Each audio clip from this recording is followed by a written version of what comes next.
bom dia para quem está vendo de dia, boa tarde para quem está vendo de tarde, boa noite para quem está vendo essa live de noite. Em nome de Jesus, sejam bem-vindos, né? Que Deus venha falar poderosamente ao nosso coração. Nós vamos estar ministrando uma palavra cujo tema é: a tua luta tem fim. Amém? A tua luta não é definitiva, então a tua luta terá um fim. E nós vamos estar ministrando no livro de Reis, no capítulo de número 19, amém? Se você quer acompanhar, abre aí conosco o primeiro livro de Reis, no capítulo 19. Eu creio que Deus tem algo especial para cada um de nós. Nós vamos estar lendo a partir do versículo de número 9, amém? Primeiro livro de Reis, capítulo 19, a partir do versículo de número 9. Vamos lá, por enquanto estamos aqui, apesar de estarmos fazendo aqui na igreja, né? Estamos aqui em bem poucas pessoas, né? Não estamos por enquanto tendo os membros aqui na igreja, estão acompanhando ali cada um do seu lar, cada um da sua casa, mas tudo isso passando, em breve estaremos juntinhos aqui reunidos novamente. Diz o versículo 9: ali entrou numa caverna onde passou a noite, e lhe veio a palavra do Senhor dizendo: que fazes aqui, Elias? Respondeu ele: tenho sido muito zeloso pelo Senhor, o Deus dos exércitos.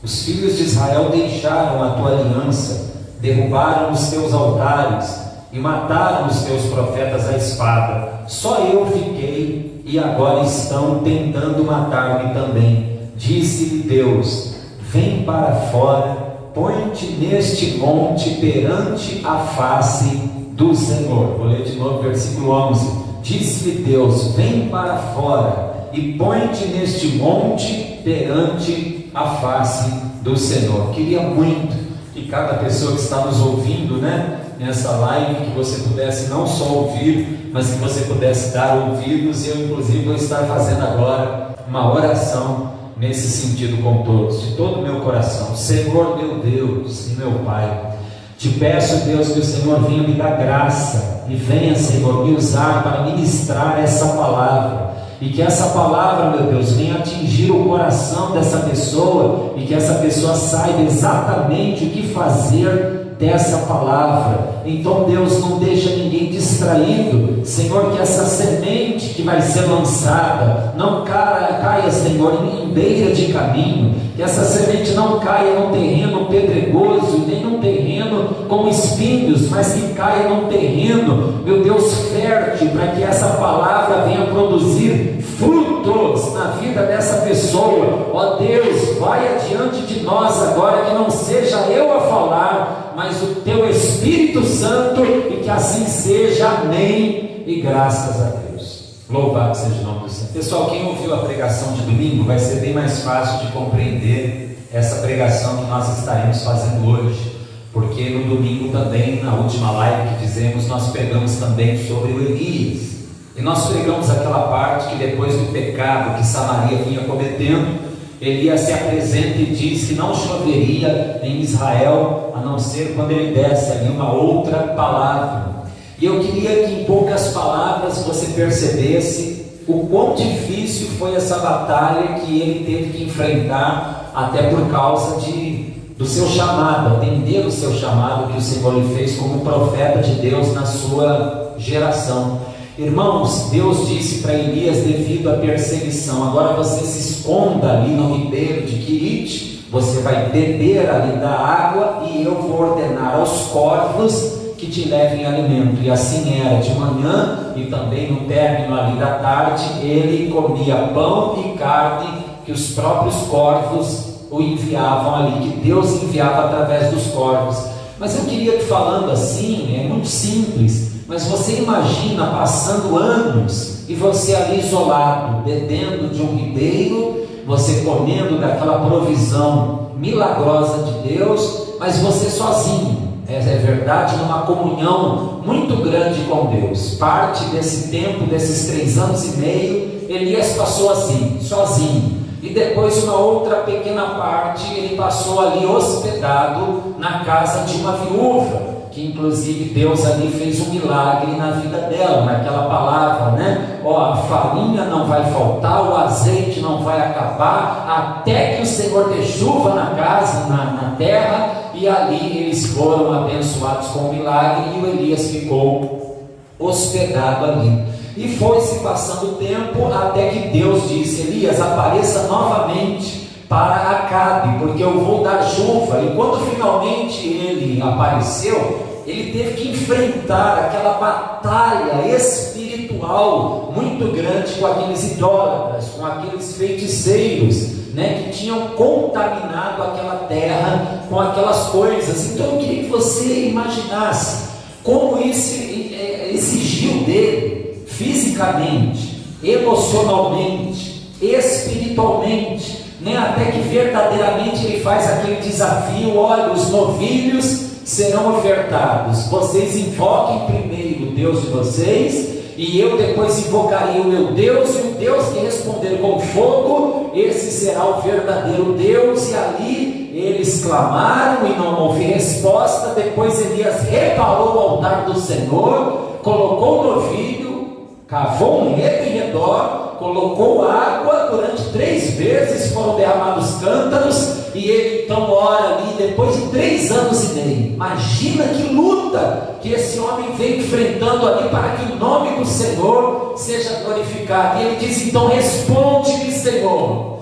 responde-me, Senhor, mostra para esse povo, meu Deus, que tudo isso que eu fiz foi segundo a tua palavra. E Deus responde, honra a oração do profeta, envia fogo, e as pessoas dizem então: só o Senhor é Deus. E ali aquela idolatria vai sendo tirada. Então, irmãos, eu queria que você entendesse o seguinte: depois de uma grande luta, independente de uma pessoa ter tido uma derrota ou uma vitória, grande vitória, como foi no caso de Elias, eu queria que você entendesse que muitas vezes você está esgotado, mesmo depois de ter enfrentado uma grande batalha e ter tido um milagre, ter recebido uma grande vitória, né? Mas muitas vezes você fala: olha, que luta que foi isso, isso exigiu muito de mim fisicamente, emocionalmente,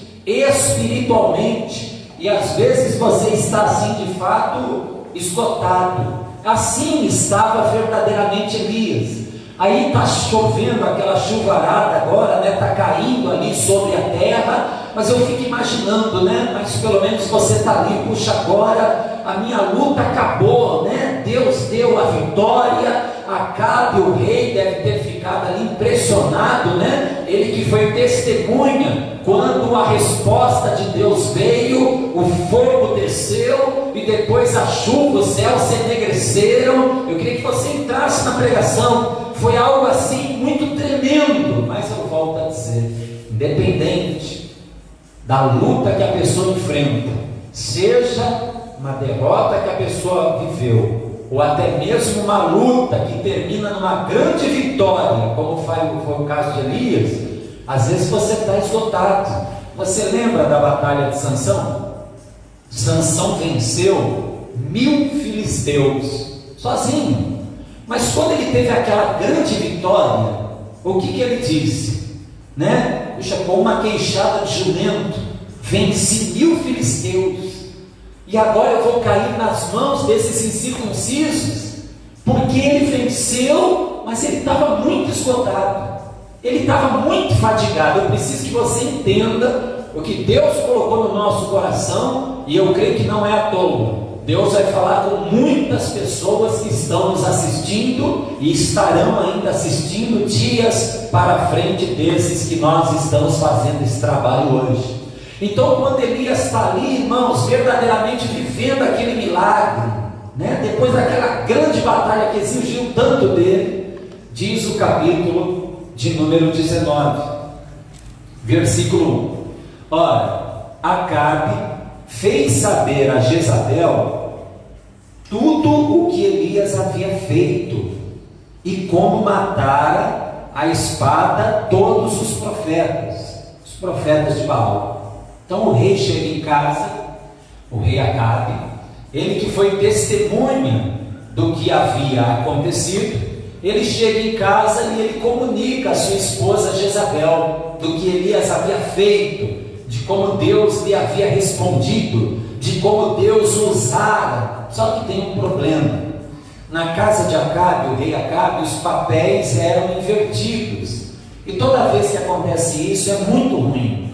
A esposa, ela simplesmente tomava frente, fazia o que bem entendia. O Acabe ficava ali assistindo muitas vezes a mulher, como aconteceu, usar até o seu sinete, o seu selo, sem que ele soubesse. E quando ele deu a notícia, aquela mulher então toma essa decisão do versículo 2. Então Jezabel mandou um mensageiro a Elias a dizer-lhe: assim me façam os deuses, e outro tanto, se até amanhã a estas horas eu não fizer com a tua vida como a de um deles. Puxa, você imagina, irmãos, você vem de uma grande luta. Eu me lembro, num passado recente, quando você tinha aqueles campeonatos, aqueles torneios de vale tudo, ainda era o nome, né? E a pessoa, ela começava aquele torneio e finalizava no mesmo dia. Ou seja, a pessoa fazia uma luta, vencia, e aí ele descansava um pouco e ele ia pegar a outra pessoa que venceu a outra luta, e daqui a pouco, no mesmo dia, ia lutar. E ele passava por mais uma luta e daqui a pouco ele ia lutar a final. Então mesmo quem saía vencedor, às vezes saía fatigado, às vezes saía cansado. Um venceu aqui, outro venceu ali. E daqui a poucos minutos você tinha uma outra luta, até que você vencia uma outra luta e uma outra luta, e você já era um campeão. Quer dizer, você tinha que enfrentar várias batalhas, várias lutas seguidas. Era assim antes, né? Aqueles torneios de vale tudo. Eu creio que muitos já estão entendendo essa mensagem. Agora você imagina, depois daquela luta que você venceu, e venceu de uma maneira muito especial, mas exigiu muito de você, fisicamente, emocionalmente, espiritualmente. E quando você pensa, agora é tempo de descansar, agora verdadeiramente nós estamos aqui com essa chuvarada, o povo enxergou que só o Senhor é Deus, a idolatria agora, se não cessar, vai diminuir, e muito, quando ele pensa que vai ser um tempo de descanso, um tempo de bonança, a rainha manda o mensageiro lhe encontra e diz: a rainha mandou dizer que de amanhã você não passa. A rainha, que tem poder sobre o exército de Samaria, ela manda um recado: assim como você fez aos profetas de Baal, eles tinham morrido, assim vai ser feito com a tua vida. Irmãos, a gente pregar a palavra assim e falar esse texto é fácil, mas eu fico imaginando você ser o alvo dessa ameaça. Fica sabendo, avisa lá o Elias, que assim como ele fez, assim vai ser feito com ele, e de amanhã não passa. Irmãos, e você fala: meu Deus, o que é isso? Eu estou saindo de uma luta, ainda que eu vivi ali o meu testemunho, ainda que eu tenha aquela grande experiência, aquela grande vitória para contar, mas eu estou saindo dessa luta, Senhor, e já vou entrar em outra.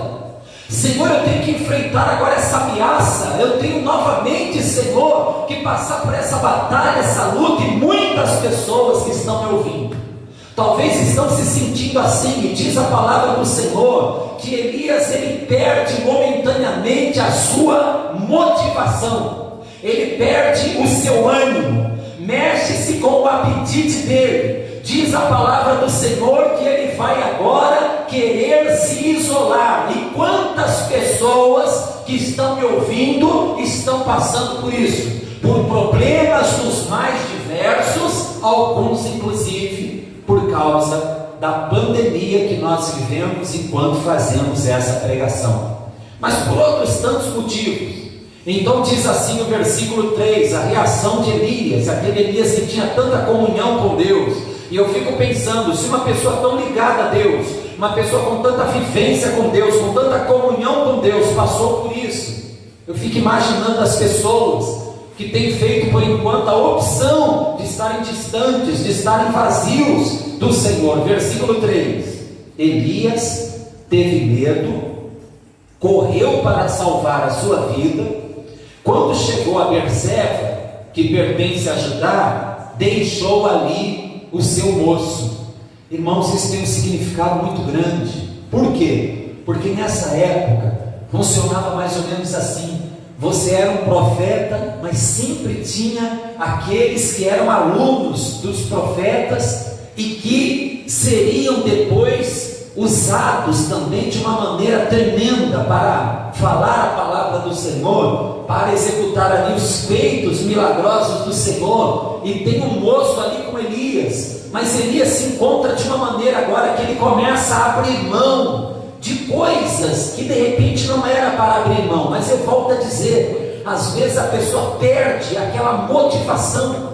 Muitas pessoas estão perdendo o ânimo, mas eu quero dizer que Deus vai renovar as suas forças, em nome do Senhor Jesus. Olha aqui o versículo de número 4 ainda, o que aconteceu? Versículo de número 4: Ele mesmo, porém, foi ao deserto, caminho de um dia, chegou, assentou-se debaixo de um zimbro e pediu para si a morte, dizendo: já basta, ó Senhor, toma agora a minha vida, pois não sou melhor do que os meus pais. Irmãos, por que isso acontece?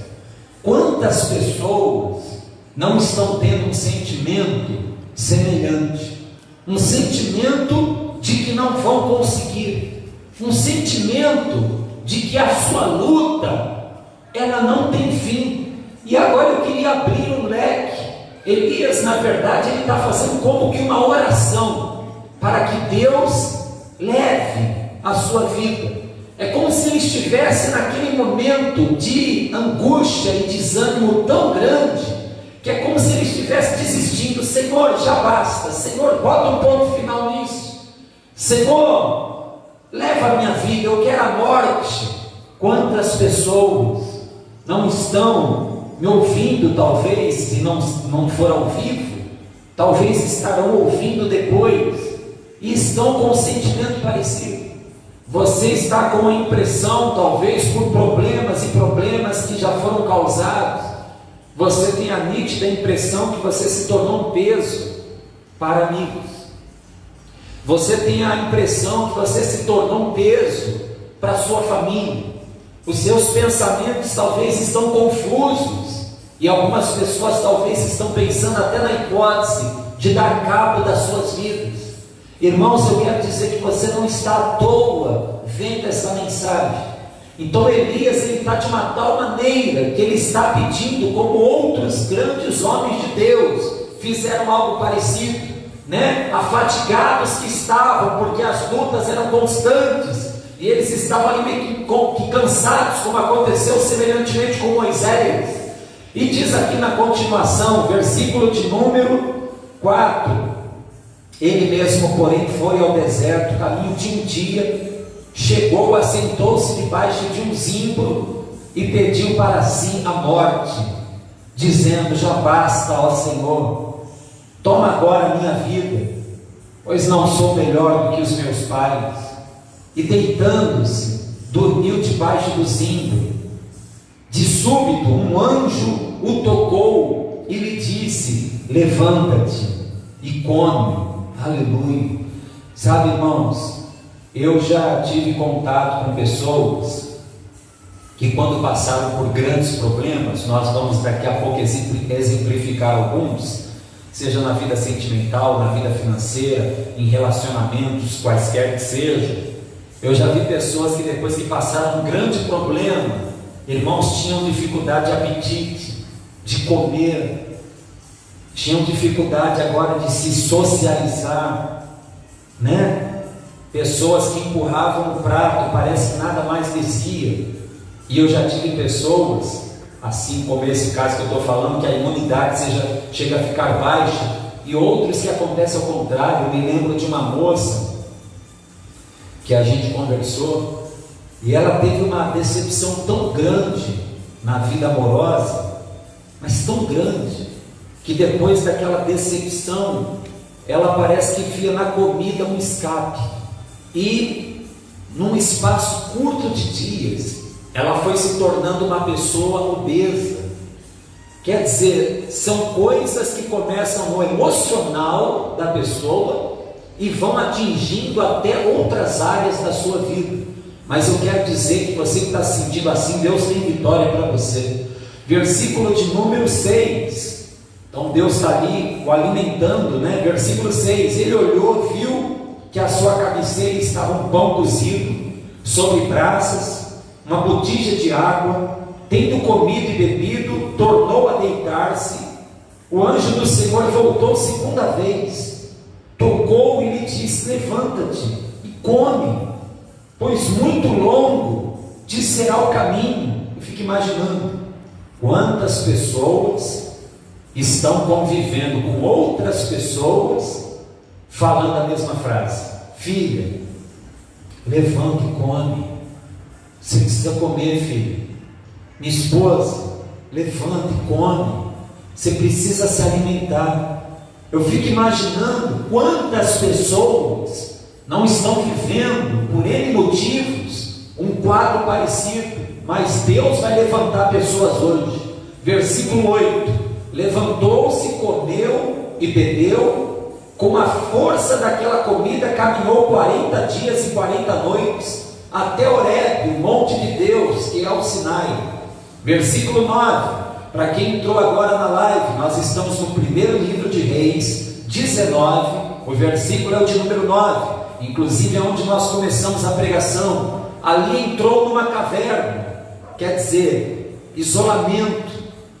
Então que coisa, né, irmão? Se ele já tinha passado até para pagar o preço do seu chamado, naquela perseguição, Deus disse a ele: Elias, esconde-te no ribeiro de Querite, bebe do ribeiro e come pão e carne que os corvos vão trazer para você se alimentar. Irmãos, eu fico imaginando, quando você acha que agora verdadeiramente as coisas serão diferentes, olha o Elias ali isolado, olha o Elias sozinho, olha o Elias querendo ficar agora dentro da caverna. Olha quantas pessoas eu acredito que estarão vendo essa mensagem, que não querem sair do seu quarto para poder estudar. Quantas pessoas talvez não estão prostradas, sem conseguir ir trabalhar. Quantas pessoas estão agora prostradas no seu quarto, sem conseguir sequer cuidar da sua casa, do seu esposo, dos seus filhos e assim por diante. Mas Deus hoje quer fazer uma obra, e eu estou aqui intercedendo, eu estou aqui pregando e ao mesmo tempo dizendo: Deus, leve essa palavra, Senhor, para quem precisar, e vai levantando vidas, porque o final dessa história é verdadeiramente um Elias renovado, um Elias curado. Louvado seja o nome do Senhor. E diz assim o versículo de número 9, a parte B. Deus disse: que fazes aqui, Elias? Respondeu ele: tenho sido muito zeloso pelo Senhor, o Deus dos exércitos. Os filhos de Israel deixaram a tua aliança, derrubaram os teus altares e mataram os teus profetas à espada. Só eu fiquei, e agora estão tentando matar-me também. Então Deus olha, como está olhando hoje, pessoas dentro de uma caverna, pessoas com quem você está precisando dizer: come, porque você precisa caminhar, come. Pessoas que já largaram algumas coisas, como Elias havia largado o seu moço, a quem ele discipulava. Olha só, irmãos, como hoje também não é diferente, né? Como hoje também Deus está falando ao nosso coração, pode ter certeza. Versículo de número 10, última frase: só eu fiquei, e agora estão tentando matar-me também. Disse-lhe Deus: vem para fora, põe-te neste monte perante a face do Senhor, pois ele vai passar. Aleluia. E hoje também não é diferente. Hoje Deus está dizendo para pessoas: sai da caverna. Louvado seja Deus. né? Apresenta-te perante a face do Senhor, porque o Senhor quer mudar a tua história. Você é crente que está me ouvindo? Deus, Ele quer renovar as tuas forças. Você que talvez veio enfrentando muitas lutas, tem experiências, vitórias, mas talvez você diz: meu Deus, como foi difícil, como isso exigiu de mim fisicamente, emocionalmente, espiritualmente. Deus, foram dias, foram anos de oração, Senhor, foram anos ali, Senhor, que exigiram muito de mim, meu Deus. E você depois ali experimentou ainda outras lutas, talvez uma seguida da outra, e isso foi como que sugando as suas forças. Eu queria que a gente fosse em Mateus, no capítulo de número 11, abra aí comigo, e olha o que diz aqui, o texto é bem conhecido, Mateus no capítulo 11, e o versículo é de número 27, você que está aí com a Bíblia, acompanhe comigo, preste atenção nisso, Mateus 11, 27, disse Jesus: todas as coisas me foram entregues por meu Pai, ninguém conhece o Filho senão o Pai, e ninguém conhece o Pai senão o Filho, e aquele a quem o Filho o quiser revelar. Então, assim como Deus falou para Elias: Elias, sai dessa caverna, apresenta-te perante a face do Senhor. Irmãos, se você está me ouvindo, se você é cristão, Deus quer se manifestar ainda mais na tua vida. Se você que me ouve, você ainda não é um cristão, Deus quer se revelar para você hoje, em nome de Jesus, como diz o final da frase, né? Senão o Filho e aquele a quem o Filho o quiser revelar. E aí Deus faz um convite, assim como Deus está dizendo para Elias: vem para fora e se apresenta aqui perante a face do Senhor. O Senhor Jesus está dizendo nesse texto: vinde a mim, todos os que estáis cansados e sobrecarregados, e eu vos aliviarei. Independente de você ser cristão ou de você não ser cristão, essa palavra se refere a pessoas que estão passando por um tipo de pressão, passando por um tipo de sobrecarga. De alguma maneira você se sente apertado, e às vezes até apertado de todos os lados. Deus está dizendo: vinde a mim,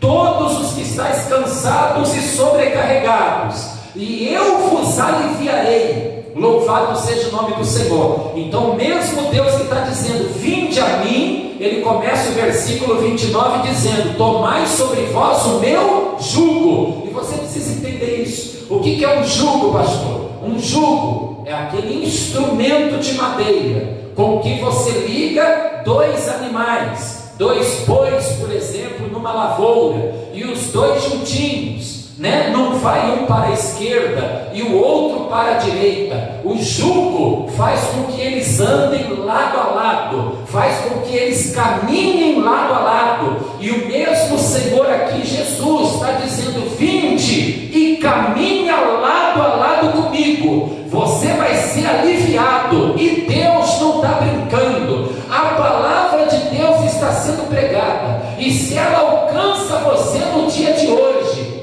Deus vai levantar pessoas, Deus vai renovar pessoas, Deus vai tirar pessoas de um momento de prostração, seja você crente ou você não crente. Em nome de Jesus, receba essa palavra. E diz assim na continuação do versículo 29: tomai sobre vós o meu jugo e aprendei de mim, porque sou manso e humilde de coração. Irmãos, deixa eu falar uma coisa para você, deixa eu dar alguns exemplos para você me compreender melhor, alguns poucos exemplos.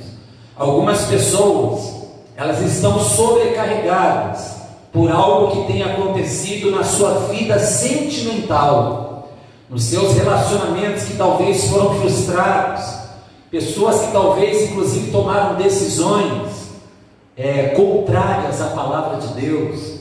Você, como alguém que não era sua esposa ou seu marido, você se entregou, você teve relações, esse relacionamento que você tinha com essa pessoa, ele teve um término, e talvez hoje você está com seus pensamentos bagunçados, brincaram com os seus sentimentos. Um outro exemplo qualquer, o Senhor se encontrou com uma pessoa certa vez para lá de cansada, para lá de sobrecarregada, né? E ele disse, num determinado momento dessa conversa: chama o teu marido. E a mulher disse: eu não tenho marido. E o Senhor Jesus disse: é verdade o que disseste, pois você já teve 5 maridos, e o que hoje você tem não é o seu marido. Para você entender um pouco o que eu estou falando, quantas pessoas estão sofrendo por algo que aconteceu na sua vida sentimental. Você se sente sobrecarregada, você se sente sobrecarregado, talvez desses relacionamentos frustrados.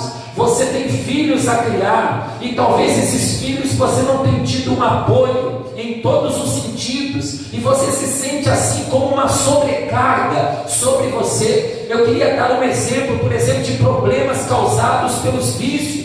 Quantas famílias têm enfrentado esse tipo de situação, seja álcool, seja drogas, e essas coisas, irmãos, elas levam a momentos de vergonha, a momentos de brigas, a momentos de prejuízos, né? E isso causa muita dor. Quantas famílias estão se sentindo sobrecarregadas? Quantas famílias têm chorado e têm dito: até quando, Senhor, vai essa situação? Mas Deus quer dar um basta, Deus quer entrar com libertação, Deus quer entrar com cura. Você que está me ouvindo, seja crente ou não crente, eu estou pregando pela fé. Eu creio que essa voz profética vai entrar em lares, alcançar vidas e vai fazer uma grande obra na vida de pessoas. Quantas pessoas, muitos talvez não entendem isso, estão sobrecarregadas porque estão sofrendo bullying na sua vida social, nos seus relacionamentos. Talvez para muitos que estão me ouvindo agora, esse trecho da pregação, você diz: isso é besteira, pastor. Irmãos, às vezes você não sabe o que é um garoto, principalmente às vezes um adolescente, entrar na casa e dizer: mãe, eu não quero ir mais na escola. Pai, eu não queria ir mais à escola, porque ele está passando uma situação, talvez pelo seu biotipo físico, talvez pela sua fé, ele está enfrentando situações, e ali não está o pai, a mãe, talvez não tenha um amigo.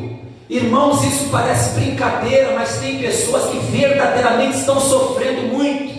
Talvez num grupo de pessoas, ali numa sala de aula, talvez, bem como em outros ambientes, e às vezes por causa da sua cor, você está sofrendo uma sobrecarga, uma opressão muito grande. Diz ainda aqui nos exemplos que eu coloquei, quantas pessoas estão se sentindo sobrecarregadas por dívidas na sua vida financeira, que está embaraçada. E digo mais, talvez algumas pessoas se embaraçaram financeiramente, e acabou que você envolveu outras pessoas nessa situação. Irmãos, eu vou dizer para você, eu já atendi pessoas na igreja, como eu já dei exemplo aqui pregando para a igreja, eu digo isso no altar do Senhor. Eu já atendi pessoas que estavam inclusive trêmulas, porque caíram na mão de agiotas que ameaçavam causar dano na sua casa e na sua família, se não pagasse aquela porcentagem altíssima, e a pessoa sem menor condição, sendo apertada: você vai pagar, você vai arrumar, senão nós vamos fazer isso, nós vamos fazer aquilo. Quantas pessoas hoje, nos 4 cantos da terra, o Senhor é que sabe onde Ele vai querer levar essa mensagem. Quantas pessoas estão sobrecarregadas,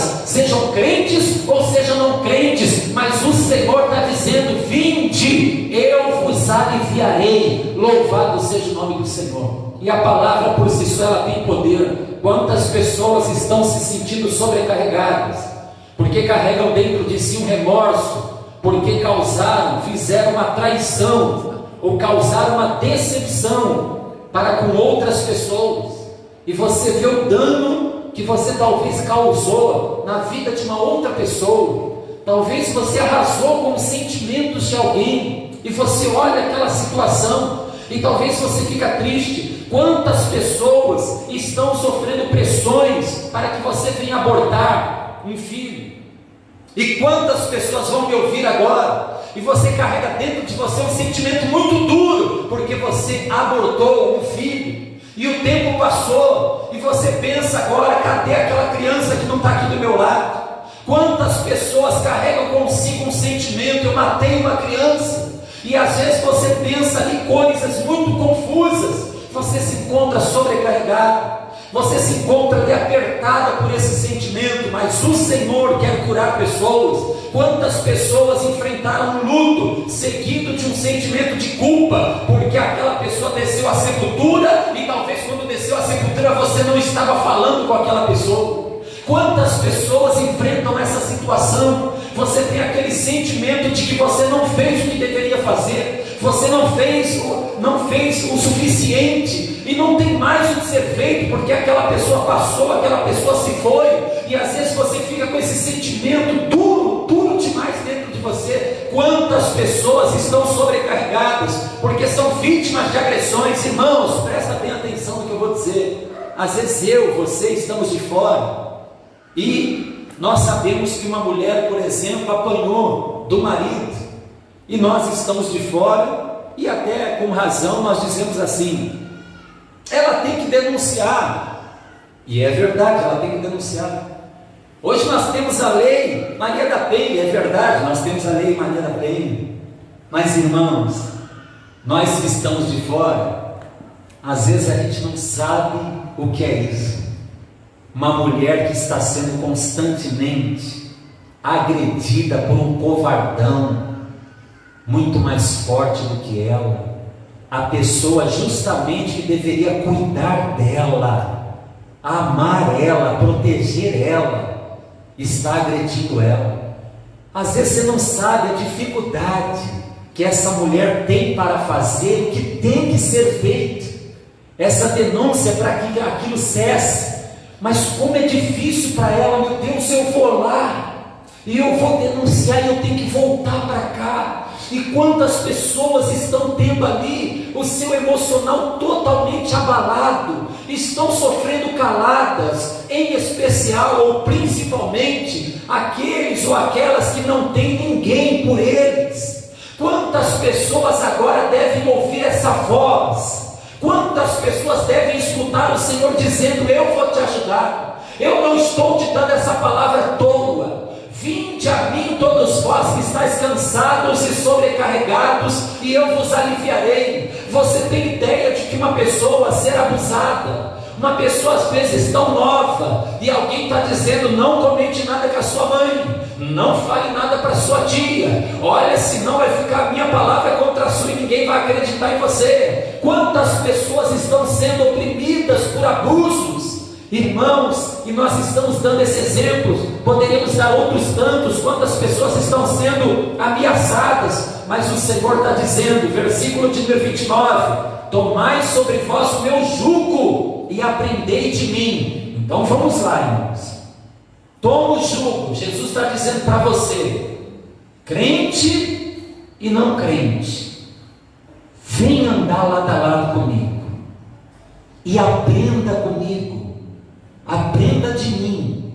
E quando ele diz aprenda comigo, olha aqui, tomai sobre vós o meu jugo e aprendei de mim, ele diz duas coisas: porque sou manso e humilde de coração, e encontrareis descanso para as vossas almas. Vem andar lado a lado comigo, toma o meu jugo. É como se ele colocasse a mão sobre o seu ombro, caminha comigo lado a lado, aprenda de mim.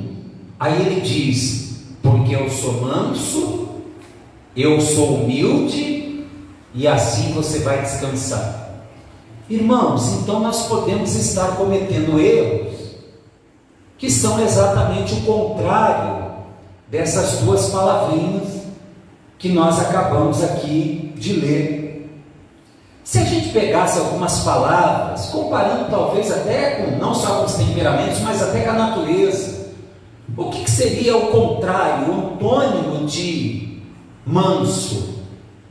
Seria uma pessoa agitada, seria uma pessoa impetuosa, seria uma pessoa violenta. E Deus está dizendo: ó, vem andar lado a lado comigo, aprenda de mim, porque eu sou manso. E Deus está dizendo: você vai descansar. Então, irmãos, a gente tem que se render à palavra do Senhor. Deus quer curar você. Se você está realmente esbravejando, se você realmente está tentando resolver os assuntos da sua vida com vingança, com revolta, se você está com o teu coração muito agitado, a Bíblia diz que a ira do homem não opera a justiça de Deus. A chance de você errar, ela potencializa muito, ela aumenta muito.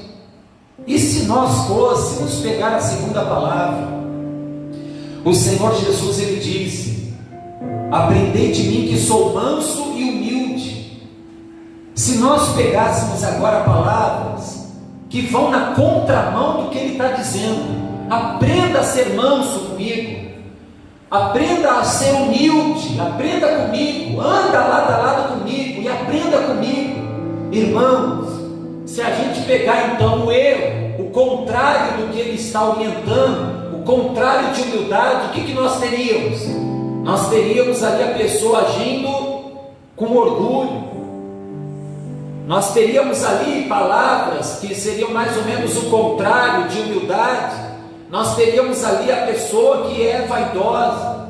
Quantas vezes, nesses sentidos todos que nós lemos aqui, na vida sentimental, problemas causados pelos vícios, pessoas passando bullying, pessoas embaraçadas financeiramente, pessoas que estão com remorso porque traíram alguém, ou quantas vezes nós estamos precisando de ajuda, mas que resistência é essa para receber essa ajuda? Meu Deus, às vezes um casal, ele está sofrendo tanto. Jesus está querendo salvar esse casamento. Jesus está querendo salvar esse casamento. Às vezes está ali as colunas da casa, cada um caindo para um lado. Eles já estão prestes a se divorciar. Os filhos estão assistindo essa situação e estão sofrendo tanto. E alguém sugere para aquele casal uma terapia de casais. Alguém ali conversar dentro da palavra com aquele casal. E às vezes há aquela resistência, aquele orgulho, aquela vaidade. Não, isso é para os fracos. Quantas vezes nós usamos o texto de uma maneira às vezes errada? Você já viu quantas vezes o texto é usado para falar sobre a sunamita? De fato, a sunamita fez aquela viagem para se encontrar com Eliseu, homem de Deus, mas quem veio ao encontro dela foi quem? Geazi. E de fato, quando Geazi vem, vai tudo bem. Aquela mulher que o filho dela está morto, lá no quartinho de Eliseu, aquela mulher diz o quê? Vai tudo bem. Mas eu pergunto para você, quando ela chegou perante o homem de Deus, ela disse: vai tudo bem? Não. Ela se atirou ali. O Geazi veio tirá-la dos pés ali de Eliseu. E o Eliseu disse: pode deixar. Ela está aí em grande amargura, né, irmãos? Em grande sofrimento, em grande angústia. E o Senhor nada me revelou. Ela foi buscar ajuda. Deus hoje está colocando a mão no ombro de pessoas. Você verdadeiramente está precisando ser ajudado. Mas às vezes você tem algo dentro de você, que você tem uma resistência, né? A Bíblia diz: confessai os vossos pecados uns aos outros e orai uns pelos outros. para que sejam curados. Mas às vezes, irmãos, essa coisa de confessar os nossos pecados uns aos outros, nós não queremos nos expor. Nós nos preocupamos demais com a nossa autoestima. Nós não queremos expor uma fraqueza nossa, seja lá em qual área for, e nós tentamos tudo sozinho. Mas Jesus está dizendo para o crente e para o não crente: se você está sobrecarregado, se você está passando muitas coisas, talvez essas coisas venham se acumulando, o Senhor está dizendo: vinde a mim, vós que estáis cansados, sobrecarregados, eu vos aliviarei. E diz ainda, olha, o versículo de número 30: pois o meu jugo é suave e o meu fardo é leve. Óbvio que se você aceitar esse convite que o Senhor Jesus está dizendo para você, talvez alguns estão sendo convidados literalmente à salvação, a confessar Jesus, a voltar para Jesus. Outros Deus está convidando para um renovo: vinde a mim, vamos andar lado a lado. Ele não está dizendo que não tem fardo, ele não está dizendo que não tem jugo, ele está dizendo: o meu jugo é suave, o meu fardo é leve. A Bíblia diz que os mandamentos de Deus não são penosos. Quantas pessoas estão me vendo agora e talvez você diz assim: pastor, é muito difícil servir a Deus. Quando você diz assim, parece até que os mandamentos de Deus eles são penosos, mas eu digo para você que não é isso. O difícil não é obedecer o mandamento de Deus. O que talvez seja difícil é você fazer a diferença no meio de tantas pessoas que estão simplesmente aceitando fazer o contrário à palavra de Deus, né? Talvez você ali, você não quer estar bebendo, você não quer estar usando drogas, mas talvez você está rodeado de pessoas que não só bebem, não só usam, mas vivem dizendo para você: só ele que não bebe, só ele que não quer usar. Talvez você está se guardando para um casamento, independente de você ter 15, ter 17, ter 20, ter 22 anos, ter 25, e você está ali se guardando na sua pureza. Mas as pessoas que estão ao redor de você, elas não só já tiveram experiências, mas talvez muitas, e elas vivem dizendo para você, talvez até rindo para você: ah, esse homem, essa mulher tem 25 anos e ainda é virgem. O difícil não é você obedecer aos mandamentos. Os mandamentos de Deus, fica com essa palavra, eles não são penosos. Às vezes o que é difícil é a gente obedecer no meio de um monte de pessoas que estão acostumadas a não obedecer, pelo contrário, a fazer o que é contrário a Deus. Deus hoje vai levantar pessoas, Deus hoje vai fortalecer pessoas.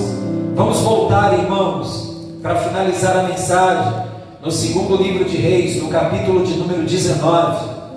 Volta lá comigo e olha o que está dizendo. Nós vamos estar lendo ainda a partir do versículo de número 13, quando Elias sai para fora. Vamos ler desde o 11, melhor ainda. Disse-lhe Deus: vem para fora, põe-te neste monte perante a face do Senhor, pois ele vai passar.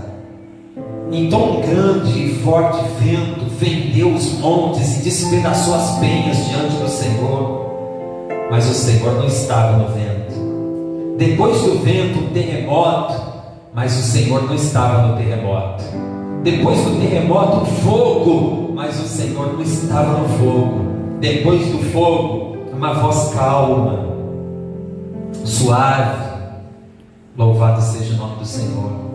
E Deus está falando contigo hoje. Versículo 13: ouvindo a Elias, envolveu o rosto na capa e saindo pôs-se à entrada da caverna. Então lhe veio uma voz que dizia: que fazes aqui, Elias? Respondeu ele: eu tenho sido em extremo zeloso pelo Senhor Deus dos exércitos. Os filhos de Israel deixaram a tua aliança, derrubaram os teus altares, mataram os teus profetas à espada. Só eu fiquei, e agora estão tentando matar-me também. Disse-lhe o Senhor: vai. Presta atenção que eu estou finalizando a mensagem. volta pelo teu caminho para o deserto de Damasco. Quando lá chegares, unge Azael, rei sobre a Síria. Jeú, filho de Ninsi, ungirás como rei de Israel. Também Eliseu, filho de Safate, de Abel Meolá, ungirás profeta em teu lugar. E o Senhor diz no versículo 18: também conservei em Israel 7.000, todos os joelhos que não se dobraram a Baal, e toda a boca que não o beijou. Irmãos, é interessante, quando você passa por esses momentos de angústia, quando você passa por esses momentos de desânimo, quando você passa esses momentos de depressão, é interessante como você não consegue mais enxergar o lado bom das coisas. É interessante quando Deus diz, e sempre existiu então, independente desse número aqui ser simbólico, esses 7.000 que não se dobraram diante de Baal, ou se é um número literal ou simbólico, mas eles sempre estiveram ali. Mas é interessante que quando nós estamos dentro da caverna, a gente só tem aquelas frases decepcionados, decepcionadas na nossa vida sentimental. Homem é tudo igual, mulher não presta, porque você está dentro da caverna, as suas emoções estão sendo bombardeadas, você está muito machucado, muito confuso, você perde o sabor pelas coisas boas da vida, parece que as coisas perdem a graça, parece que não vale a pena mais continuar lutando, parece que não vale a pena sair do quarto, mas o Senhor preparou essa palavra hoje para renovar as tuas forças em nome de Jesus. O Senhor é o médico dos médicos, o Senhor é que nos renova as forças, louvado seja Deus. E assim foi, aquela pessoa que você precisava dizer, come, levante e come, aquela pessoa que tinha largado o seu moço, desistiu de discipulá-lo, agora ele vai estar discipulando novamente um moço chamado Eliseu.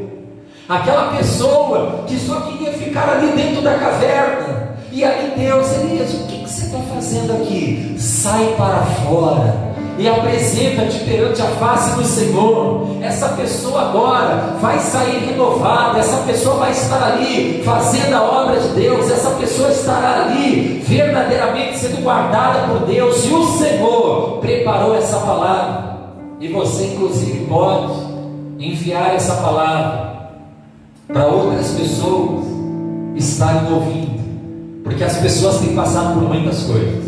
Continuando, estamos no versículo de número 18. Também conservei em Israel 7.000, todos os joelhos que não se dobraram a Baal, e toda a boca que não o beijou. Assim partiu Elias, aleluia. Partiu Elias dali e achou Eliseu, filho de Safate, que andava lavrando com 12 juntas de bois adiante dele. Ele estava com a 12ª. Elias passou por ele e lançou a sua capa sobre ele. E Deus está chamando pessoas. Deus está chamando pessoas crentes e pessoas não crentes. Alguns hoje nessa palavra Deus está chamando a salvação. Outros Deus tem um chamado específico na obra dele. Outras pessoas Deus tem chamado a um renovo. Você que estava ali, eu já não sou o mesmo. Pessoas a quem Deus tem falado, olha, eu tenho visto o seu serviço, eu tenho visto a sua obra, eu tenho visto a sua perseverança, mas algo eu tenho contra ti, você perdeu o primeiro amor. Alguns Deus está chamando ao primeiro amor, aquela alegria. Louvado seja o nome do Senhor. Algo vai acontecer, porque é a palavra dele. Irmãos, Elias lançou a capa sobre Eliseu. Isso tem um significado, era um chamado verdadeiramente. E diz a continuação do versículo 20: então deixou Eliseu os bois, correu após Elias e disse: deixa-me beijar a meu pai e a minha mãe, então te seguirei. Respondeu Elias: vai, volta, o que te fiz eu? Assim Eliseu o deixou, voltou. Presta atenção, tinha 12 juntas de bois Eliseu estava na última, a 12ª, e ele recebe aquele chamado. Irmãos, para quem trabalha com lavoura, depois de 3 anos e meio de seca, a terra agora chovendo e chovendo em abundância, agora é o tempo da prosperidade. Olha só, não seja tentado por motivo algum a dizer não para Deus. Eu volto a dizer, eu não sei qual é o significado que isso tem para cada pessoa que está nos ouvindo. Eliseu estava lavrando, né? E para quem trabalha com agricultura ou até mesmo com pecuária, com a chuvarada que está caindo agora, era um novo tempo. Era um tempo de colher, era um tempo de ver os pastos verdes, as ervas brotando, era um tempo agora de colheita, de animais gordos. Mas o Senhor o chamou. O Senhor o chamou. O Senhor está chamando você. É para a salvação, é para o renovo, é para o primeiro amor, é para a obra dele. O Senhor está te chamando a uma santificação. Olha para esse texto, versículo 21. Assim Eliseu o deixou, voltou, tomou a janta de bois e os matou, os animais. Queimou o equipamento, até porque era de madeira naquela época, tudo ali. Queimou o equipamento de arar e nele cozinhou a carne e a deu ao povo e comeram. Então se levantou e seguiu Elias e o servia.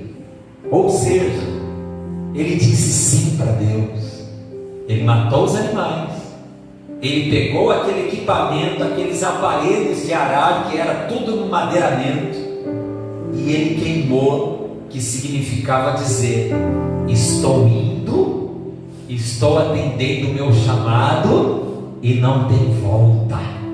Sei o que eu quero, ouvi a voz de Deus. O que você precisa queimar na tua vida? O que você precisa queimar na tua vida? Só você pode queimar. Algumas pessoas podem ser instrumentos de Deus para te ajudar, para te orientar, mas você tem que perceber o que não mais vai fazer parte da tua vida. Qual é o teu chamado no teu caso? Porque eu estou falando para crentes e para não crentes. Qual é o teu chamado e qual é a tua renúncia? O que sem eu aqui saber, o que o Senhor já colocou no teu coração, filho, você sabe que isso não tem nada a ver com Deus, isso só está ameaçando, trazer dano para a sua vida, para a sua família, para a sua saúde, para o seu futuro. O que você tem que queimar? Qual é a tua renúncia? O que você não pode mais alimentar na tua vida? O que Deus está dizendo? Não se incline mais para isso, porque para aquilo o que você se inclina é que determina o que você é. Aqueles que são do Espírito se inclinam para as coisas do Espírito, mas aqueles que são da carne inclinam-se para as coisas que são da carne. E hoje Deus está dizendo: vinde a mim. Hoje Deus está dizendo: sai dessa caverna. Hoje Deus está procurando pessoas disponíveis para dar um primeiro amor, para renovar você, para santificar você, para salvar você. E eu estou pregando pela fé. Fiquei orando, fiquei estudando essa palavra e tenho convicção, tenho certeza que essa palavra vai atingir corações, porque você tem valor para Deus. Louvado seja o nome do Senhor. E eu queria fazer um convite, não só para que você pudesse receber ao Senhor Jesus como teu único Senhor e Salvador da tua vida, mas também para que você pudesse perceber o teu chamado.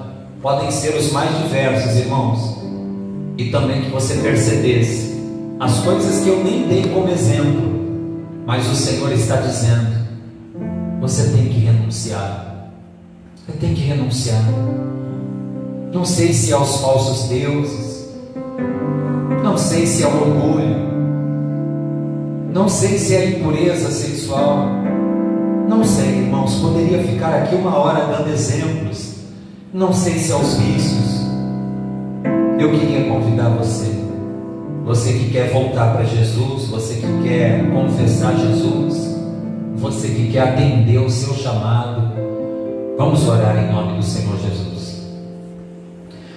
Senhor nosso Deus e nosso Pai, meu Deus, eu oro agora por essa pessoa, Senhor, que está me ouvindo na casa, no carro, no hospital, na rua, ou onde quer que seja, e essa pessoa foi tocada. Senhor, algumas coisas que foram faladas nessa mensagem, essa pessoa tem a impressão que foi tudo para ela, porque essa pessoa está sobrecarregada. E talvez, Senhor, essa sobrecarga, essa pessoa, alguns carregam até calados e sozinhos. Meu Deus, tem pessoas que sofrem algo do portão para dentro, e quando saem do portão para fora, fazem de tudo para que as pessoas não percebam o seu sofrimento, para que a família não fique sabendo da sua sobrecarga, do seu sofrimento. Pai, mas o Senhor que está dizendo: vinde a mim, eu vou te aliviar, mas aprenda comigo, eu sou manso, eu sou humilde de coração. Pai, toma essa pessoa agora que estava pensando em resolver do seu próprio jeito, essa pessoa que de alguma maneira estava querendo fazer justiça com as próprias mãos, essa pessoa que estava querendo pagar algo com a mesma moeda, e assim por diante. Deus, toma esses corações que estão extremamente agitados, pessoas impetuosas, Senhor, pessoas violentas, mas que agora, Senhor, estão quebrantadas, arrependidas, Senhor, e recebendo a Ti. Deus, essa pessoa que confessa que Jesus Cristo é o único Senhor e Salvador da vida dela, escreve o nome dessa pessoa no livro da vida. Essa pessoa que, como filho pródigo, volta para Ti depois de semanas, meses, quem sabe anos em que essa pessoa se afastou, escreve o nome no livro da vida. Deus, eu sei que Tu és um Deus de memorial, Tu tem um memorial diante de Ti, e esse dia pode ficar marcado na vida dessa pessoa. Pai, começa a trabalhar agora com pessoas, meu Deus, que até atenderam o chamado. Meu Deus, na época, assim como Eliseu, queimaram os seus aparelhos, mataram os seus bois, mas o tempo passou, e essa pessoa buscou novos aparelhos, buscou novos bois, e o Senhor caiu para segundo plano. E essa pessoa sabe disso, e essa pessoa sabe disso. Deus, mas é importante essa pessoa saber que se o Senhor não estiver em primeiro lugar, na verdade Ele não está em lugar algum nessa vida, porque o Senhor não aceita o segundo, terceiro ou quinto lugar. Então, Deus, em nome de Jesus, renova pessoas. Pai, que essa palavra que o Senhor tirou Elias da caverna, meu Deus, que o Senhor fez com que ele recobrasse o ânimo, meu Deus, que essa palavra que diz que aquela pessoa que parecia que a luta dele não ia acabar, e ele já estava desistindo, dizendo: tira a minha vida. Quantas pessoas, Senhor, estão pensando talvez em dar cabo da vida, pessoas que não viam saída, pessoas que não conseguiam enxergar uma solução, pessoas, meu Deus, que já estavam se sentindo um peso para suas famílias, pessoas, Senhor, que a vergonha estava muito grande. Meu Deus, em nome de Jesus, leve essa palavra a quem o Senhor quiser, usa quem estiver ouvindo. Oh Deus, em nome de Jesus, a Tua palavra não volta vazia, é como uma chuva que desce e rega a terra, e para lá não volta, mas faz a terra produzir, brotar. Assim será a palavra que sair da minha boca. Oh Deus, ela vai produzir um resultado para aquilo que me apraz, e eu sei que o que Te agrada é vidas restauradas.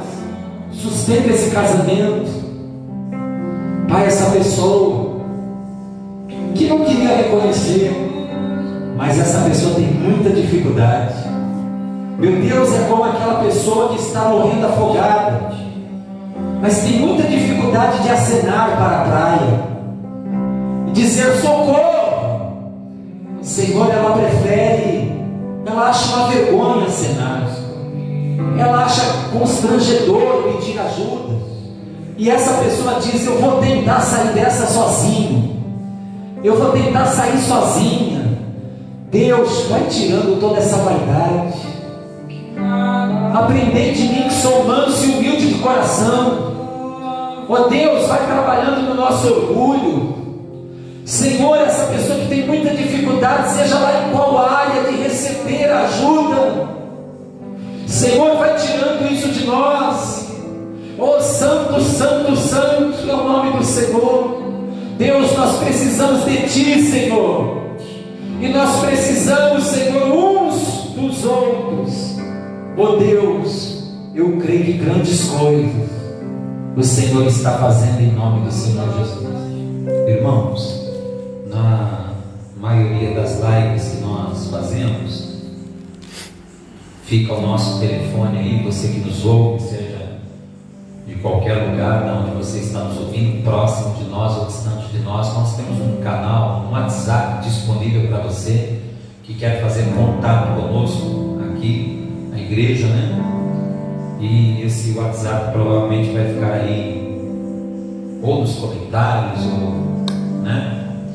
Você que quer deixar a sua mensagem, você que quer deixar o seu nome, você que quer conversar com a gente: pastor, eu ouvi essa mensagem e recebi o Senhor Jesus como único Senhor e Salvador da minha vida. Louvado seja Deus. Como eu disse no início, nós estamos fazendo os cultos assim através de live. A igreja, o local me refiro, o templo aqui está vazio hoje, né? Nós estamos aqui em bem poucas pessoas fazendo a obra de Deus, e quando tudo isso passar, nós estaremos tendo o privilégio de estar aqui reunidos novamente, se assim o Senhor Deus permitir. Nós estamos aqui em Bangu, Rio de Janeiro, na rua Cobé 468, amém? Irmãos, a palavra do Senhor diz que os apóstolos, quando Jesus repreendeu eles ali nos últimos dias, ali até a incredulidade, porque não tinham acreditado, né, que ele estava já ressuscitado, diz a palavra que eles então, encorajados, eles pregaram a palavra, e o Senhor confirmava a palavra com os sinais que se faziam. E eu creio que não vai ser diferente. Eu creio que pessoas vão ser abençoadas, eu creio que vidas que vão ouvir essa pregação, esses louvores, essas orações, serão libertas. Eu creio que haverá cura, eu creio que haverá transformação em nome de Jesus. Graças a Deus. Então nós estamos finalizando, né, mais essa live. De novo, foi muito bom estar com vocês, e que você possa ser um instrumento na mão de Deus para levar essa palavra aonde Deus quer que ela chegue. Louvado seja o nome do Senhor. Amém? Nós vamos dar agora a bênção apostólica, e que Deus abençoe a todos em nome de Jesus. Amém? Você que está ouvindo pelo Face, você que nos acompanhou pelo YouTube, depois vai ficar as mensagens salvas. Que Deus abençoe a todos. Aleluia. Faz assim com as tuas mãos. Que o grande, o imenso amor de Deus nosso Pai, a graça de Jesus Cristo nosso Senhor, a comunhão e as ricas consolações do Espírito Santo de Deus esteja com cada um, não só hoje, mas para todos sempre. Quem concorda, erga a voz e diga: assim seja, Senhor. Amém. Deus abençoe.